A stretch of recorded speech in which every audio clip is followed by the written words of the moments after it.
long enough. Yeah, good thing you chose an easy spot.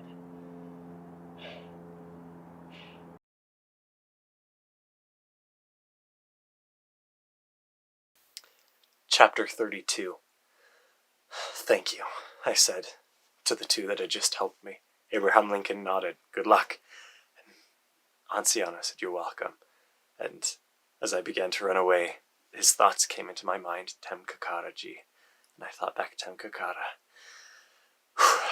And I left through the city, running as fast as I could to just move, because I knew Anciano was right. And just getting somewhere helped me focus on the fact that I could move on. And I would focus on Blaze, but I would do that later. For now, there was a fight to be fought, and I ran through the city, and it was easier to think about everything that I needed to do. As I went through this smoldering city, not smoldering, crumbling city with vines all over the place, I saw the Teenage Mutant Ninja Turtles fighting a group of Serremeans.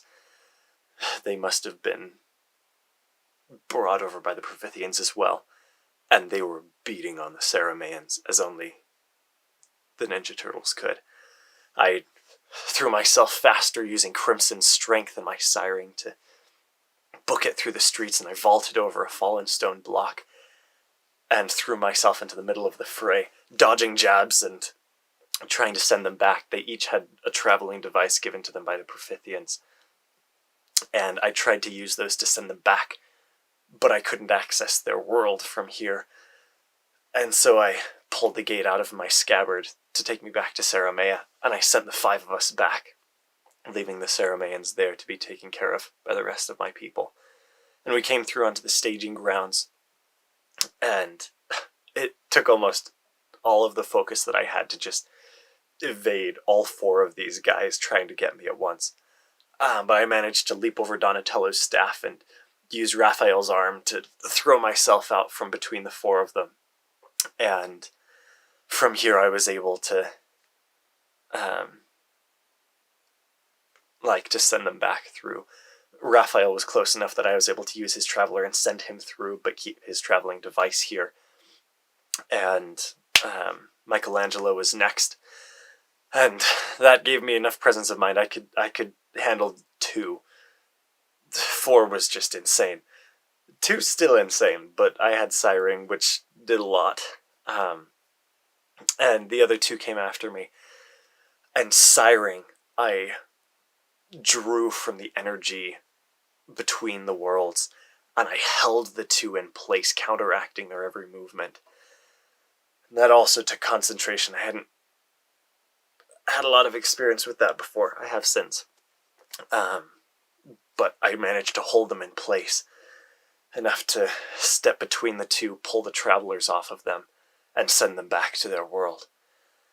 I picked up the 4 travelers and just breathed for a minute, and put the travelers in my scabbard. Those might come in handy if we could ever explain to them that we weren't the enemy here. At least I hoped not. But yeah, I gave myself a minute to get a drink and eat a protein bar to give myself some energy, because I was getting hungry and there were still a few more hours, at least, ahead of us for what we needed to get done in Malat. But while I took the breather, I looked out, and the staging grounds were hectic, with messengers running this way and that, travelers bringing through wounded, and letting in squads to cycle through and give the other soldiers a break. As well in the city we could hear fighting, and I could see Aang and a few of his friends fighting Prophithians that were coming in to attack the city. I was glad that we'd had them protecting the city. It was so cool to see them fight. This still was so insane to me, what we were doing. Oh, but I loved it. But yeah, I'd given myself a break, and the cool air felt nice after the fighting in the warm, muggy air of Malat. But I started to get chilly, and started to think about Blaze, which meant it was time to move on. I would give him time.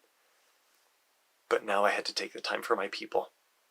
And so I sent myself back through to Malat and continued running through the streets where I saw a shard bearer fighting off Prophithians, and he was doing well. And I realized I needed to speed up, because as much good as I could do here on the streets, my main role was taking out the generators that were powering the ISO that the Prophithians were using. They'd set up multiple generator fields here that our spies had found, and until those were taken out, the Prophithians would still have power.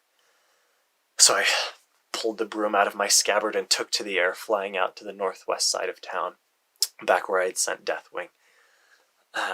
As I flew, I surveyed things, and hopefully taking out these generators would be enough. Destiny and Kessel had helped us realize that if cut off from power, the ISO tended to turn white. When it lost its charge, it became Beal ISO, or White ISO, which had no power, and it was resistant to change. So if we could get all of the ISO to turn Beal around here, the Prophithians wouldn't be able to use it. Even if they could replicate the technology, it would take them a while to actually break through that barrier and get it to become another kind of ISO to power whatever they were doing. So we needed to destroy these generator fields. So I flew down, and as I came near, I could see where Deathwing had been and the destruction that he'd caused, and he definitely damaged some of the generators, but there were still a few dozen out here that needed to be destroyed, and I could sense under the ground Destiny was being blocked. There was anti-searing technology there, which likely meant that there were more generators. Anyone that wasn't a seer would only see the few dozen up top and think that they destroyed them all, and a seer down below wouldn't be able to really use his abilities because of the technology there. So that was a hard thing, but we'd make it through. And I flew down. I pull out Talonthorn as I flew close, and came in to slash through these generators. But as I got close, my broom jerked up and jerked back down, and I managed to stop it hanging 50 feet in the air, and realized that some of the generators were just powering ISO and sending out signal. Others were powering gravity traps of some kind. And I realized the average person wouldn't be able to just run through this field, making it all the harder to take down. As well, shots began to fire at me from the building to the side, and I realized that the Prophithians had this place better protected than I thought they would. People would get caught up in the air, and the Prophithians could just shoot them down. Thankfully, I had my broom out and was able to make my way along, and I was able to use the broom to dive against the gravity traps, and I was still breaking through the generators. And this close to the generators, the Prophithians weren't going to shoot me because they didn't want to destroy their own generators. But I could hear them coming out for me, and I could hear shouting, which is not a Prophithian thing to do. And I looked to the side and saw my parents running at the Prophithians, shields in hand. I dropped what I was doing and flew to them. I knocked the Prophithians down with a sire as I got close and landed on the ground. I crushed the Prophithian guns as well to make sure they were not going to hurt my parents. And I said, "What are you two doing here?" And quick disclaimer, this conversation that I'm about to share is not actually how it went. It was a much longer conversation and more serious, but I love to tell it this way. So yeah, it basically went like this. I said, "What are you two doing here?" And they said, "We've come to help." I said, "No, no." And my dad said, "Reggie, we are here to support you no matter what you're doing." And I said, "I love the sentiment, but I'm not going to let you two get killed. I'm not going to lose anyone else today." And my mom said, well, Reggie, we've been training, and no training was going to help them through this. And I said, absolutely not. You are going back home right now. And my dad reached into his pocket and he said, well, what if we use these? And he opened up his hand, and inside was a little star with 2 black dots on it that looked like eyes. And he said, I've tested them. 10 minutes of complete invulnerability. And I said, of course you've tested them. I could see that they wanted to help. I was also really worried about them. I said, fine, you can help for 10 minutes, but you have to be completely indestructible the entire time. Or invincible the entire time, agreed? And my mom pulled a half dozen of the stars out of her pocket. And she said, oh, your dad's been playing a lot of Mario Brothers. And I said, all right, fine. But be so careful. Stick together and call me the minute anything goes wrong. Agreed? I said, agreed. I said, all right. I love my parents. I was just so worried about them. And even though my dad was the state champion fencer 2 years in a row, I was still worried about them. But I said, all right, we need to destroy these generators, and there are more underground. And they hopped to it and threw stars in their mouths and began to bleed luminescent. I left my broom with my mom in case they got caught by the gravity traps, and the moment the broom touched her hand, it began to bleed luminescence as well. And they took off into the field faster than they should have been able to and began to wreak havoc on the generators. I thought, okay. I had given them orders when that was done to go to the northeast side of town and destroy the generator field there. And if Scar still hadn't taken out the southeastern one, to head there and take care of that one. I guess it was more east than southeast, but in the meantime, I was headed south to take care of that one. And left them to it. I ran back into the city, back onto the broken cobblestones, running through decaying buildings. And Crimson Speed helped and Siren helped, though there was still Zev ISO all throughout the city, which slowed my siring here and there. And I was still able to kind of sire, which was a signal to me that the ISO was getting weaker. Especially as the Prophithians were using it to radiate so much energy to stop siring and things. But it was still kind of there. But we'd make progress. We'd get there. Before long, I was running through the streets, and I heard a sputtering sound behind me and turned back to see Snoopy on his doghouse flying past, being chased by 24 flying monkeys. And I reached out with my siren and I pulled the flying monkeys down to the ground, trying to get them close enough that I could send them back. Only one of them actually had the Traveler, and I pulled that one closest. And I did not want to take the time to send all of them through Serremea to send them back to Oz. I realized I had the ISO conglomerate, and that had enabled me to access other worlds without going through my anchor world. And so I fished it from my pocket as the flying monkeys tried to fight back against my siren. I pulled out the conglomerate, and in the presence of that ISO thing, I was able to access, I could feel Oz, and I could overlap it with Becoming, which was weird. It felt like cheating, but I had it.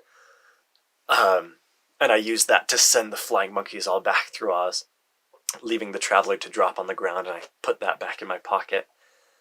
There's going to be a lot of cleanup after this, I was afraid. But we would worry about that afterward. I turned to Snoopy Oh, yeah. I turned to Snoopy and I said, "Hey, could I catch a ride?"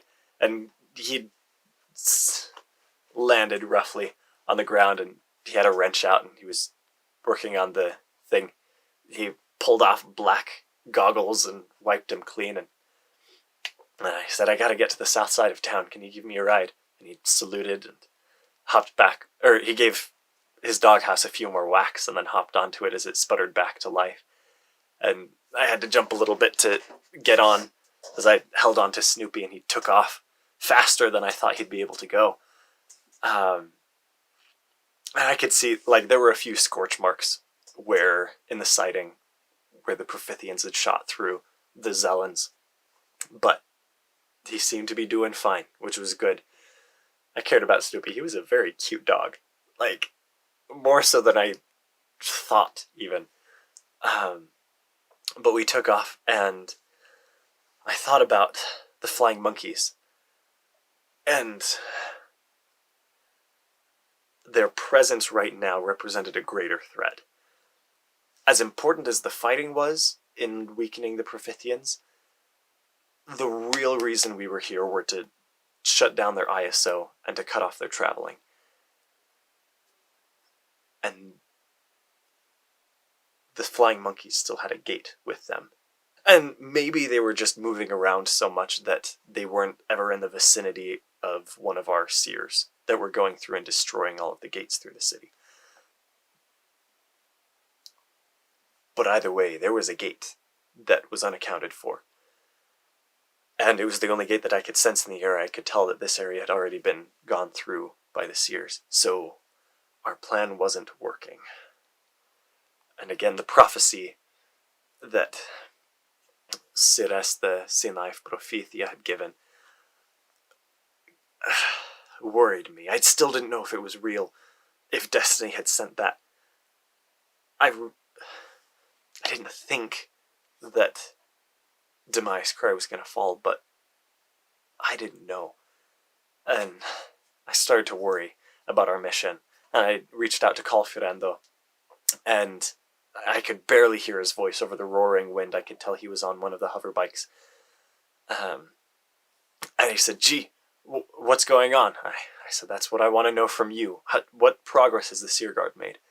And he said, "We've made it all the way through the city, though Dax and Melchas fell somewhere in the city, we think to Javaya, so they've been replaced, and those last two slivers of the city are being gone through right now.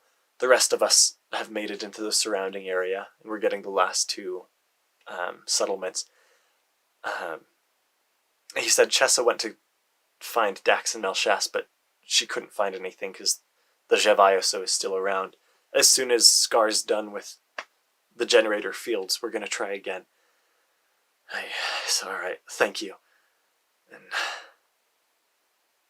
I didn't have much else to report to him, and it was hard to hear that two of ours had gone down somewhere. The Seer Guard had gotten really close, and I hoped that they'd get Dax and Melchas back. But I don't know. Before long, well, I guided Snoopy to where our scouts had found, like, signs of a generator field nearby, and we came down in an alleyway to avoid being seen. And I hopped off and thanked Snoopy, and he saluted and pointed to a watch on his wrist, and it was almost the next hour, and all of our warriors, our visiting warriors, had to check in every hour to show that they were safe. And so I obligingly sent it back through to Serremea and stepped out into the street to find this generator field. The streets here were silent, and the jungle had more overtaken this area of city, and so there was green all throughout the streets, weed poking through cracks in the cement, and moss and ivy covering the buildings here. Vines swept between places, and the sunlight was gold overhead as dust and dust came through. and I could see treetops overhead and growing through the buildings. It was kind of haunting, especially in the silence. But I made my way along, trying to find this generator field, though I couldn't tell which building it was in. It was inside one of these buildings, none of which were super tall, but like 3 to 5 stories per building. And every single one of them had anti-searing technology, or most of them. And so I couldn't tell where this generator field was coming from. I couldn't hear any humming. But as I made my way along, I heard something move behind me, and I couldn't really sense with Destiny what was going on because of all the Javaya, so there was so much concentrated here. But with my reflexes, I dove to the side and heard something swinging through the air. I pulled back, but there was nothing there. I remembered the device that I'd accidentally copied the abilities of last time I was on the World of Becoming. Something was invisible here. I was very willing to bet. And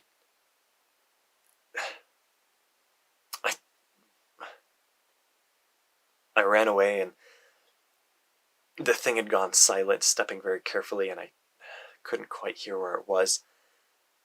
And I didn't have anything to like throw on it to reveal where it was, and so I stepped into a side street so that because I was like kind of near an intersection, so I stepped down a side street so the light was away from me so I could see the dust in the light, and hopefully that would be enough to let me see where this thing was.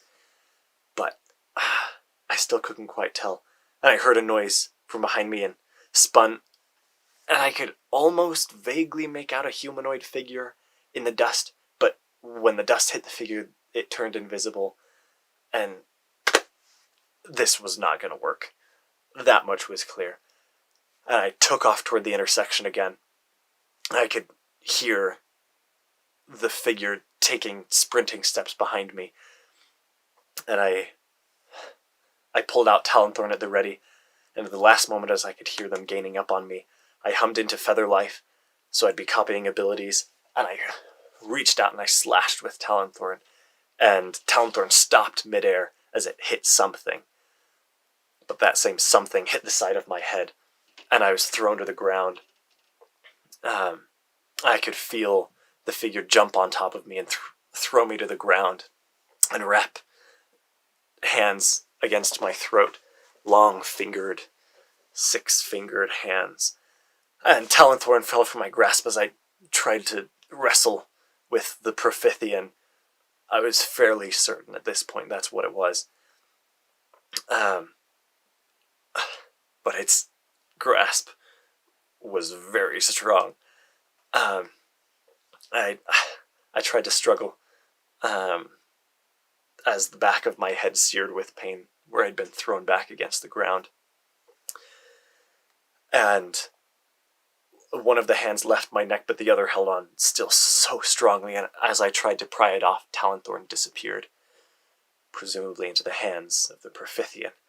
And frantic, I reached into my scabbard and pulled out a tranquilizer dart and rammed it into the arm that held my throat, just as Talonthorn bit down into my abdomen, and I could feel the individual tines making individual cuts.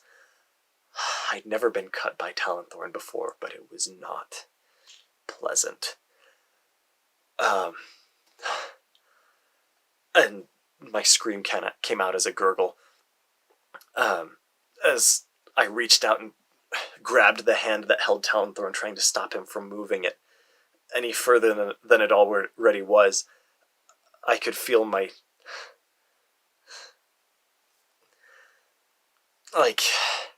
not quite pain yet because of adrenaline, but just the terror, and I began to grow frantic, but I could feel that the Prophithian was growing weaker from the tranquilizer dart. I wrapped my leg around the Prophithian's leg and kicked it off of me, throwing Talonthorn out of my side and pulling a Felid ISO from my scabbard and holding it over the wound, and I could feel it beginning to seal back up. Crimson's magic was helping as well, but the ISO began to bleed. I could feel it doing less. It was bleeding orange because of the generator field that was nearby, and it was soon useless, and I threw it to the ground, but it had been enough to stop me from bleeding, and Crimson's magic was still doing its work. And I pulled myself up to my feet. Now, Featherlife had worked, and I was invisible at this point, so I stopped for a moment, steadied my breathing, and tried to listen for where the Profithian had gone. And I heard a scuffing nearby, and that was enough. I came over and felt out until I could feel it with my foot where the Profithian was, and it was on the ground, weakened by the tranquilizer. I took Talonthorn and I cut through, and a head fell from the body and became visible, a scarred, burned face that I'd fought once before. End of chapter 32.